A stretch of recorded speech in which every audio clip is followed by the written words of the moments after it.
यतिन बताइए, ये अचानक इन सीमेंट स्टॉक्स में आग सी लग गई। बिल्कुल आग सी लग गई और देखिए कंसोलिडेशन का माहौल जो है अभी बनता हुआ नज़र पड़ रहा है। जब अदानी सीमेंट की जो कंपनी है अंबुजा, उन्होंने पेना सीमेंट का 10 मिलियन टन का अनाउंसमेंट किया। कुल मिला के ये 14 मिलियन टन की जो एक्विजिशन है उससे कंसोलिडेशन होगा और क्लियर फोकस अब साउथ बेस्ड सीमेंट कंपनीज पे आता हुआ नज़र पड़ रहा है, क्योंकि ये बड़ा एक्विजिशन अदानी ग्रुप ने किया है साउथ मार्केट्स में।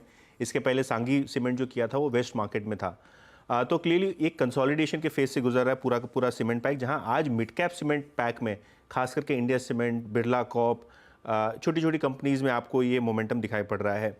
इसके अलावा बजट नुक एंड कॉर्नर पे है। सरकार हाउसिंग के बारे में बात कर रही है, रूरल हाउसिंग के बारे में बात कर रही है, अफोर्डेबल हाउसिंग के बारे में बात कर रही है, रियल एस्टेट का बूम भी है। तो ऑब्वियसली वो एक बड़ा सपोर्ट जोन आपको दिखाई पड़ेगा सीमेंट डिमांड को लेके। और केपेक्स भी जो है सरकार बहुत जोरों शोरों से कर रही है, खास करके रोड्स पे, जिसके कारण ऑब्वियसली एक सपोर्ट मिल रहा है। ऑब्वियसली अगर हम पेट कोक प्राइसेस की बात करें, ट्रांसपोर्टेशन फ्यूल कॉस्ट की बात करें, तो यहाँ भी सीमेंट कंपनियों के लिए राहत है, क्योंकि एक बल्क पोर्शन उनके कॉस्ट का लगभग 33 से 40% के आसपास जो है वो एनर्जी कॉस्ट और ट्रांसपोर्टेशन कॉस्ट होता है।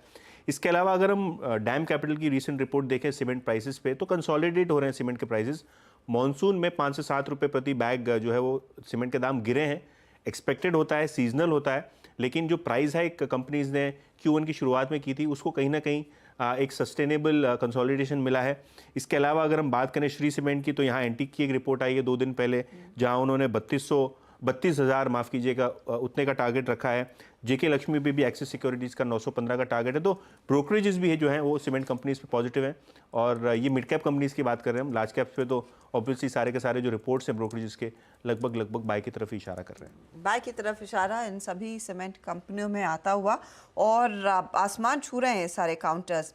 गौरांग, आपकी पिक क्या रहेगी? और खासतौर से एक स्टॉक जिसमें सबसे ज़्यादा एक्टिविटी आज दिखी है, इंडिया सीमेंट।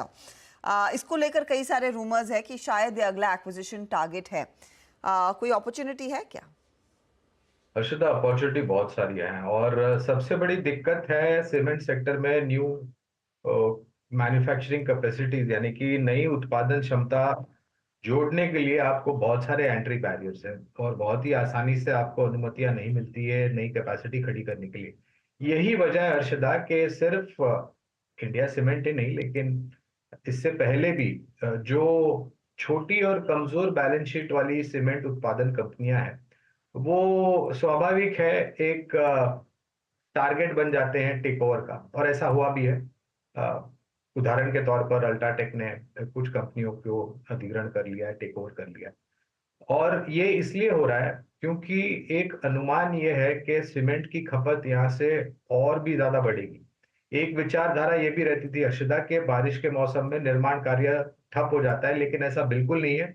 मैंने कुछ डेटा पढ़े थे, पिछले 3 वर्ष के बारिश के मौसम के जो सीमेंट की बोरियां हैं उसकी बिक्री के आंकड़े अगर आप नजर डालेंगे तो साल दर साल वो बढ़ते हुए नजर आए हैं।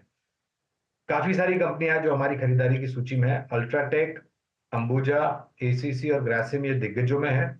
भारत दालमिया, बिरला कॉर्प, जेके लक्ष्मी सीमेंट, रैमको सीमेंट, ये कुछ कंपनियां, सागर सीमेंट एक छोटी सीमेंट उत्पादन करने वाली कंपनियां, ये सब हमारी खरीदारी की सूची में है।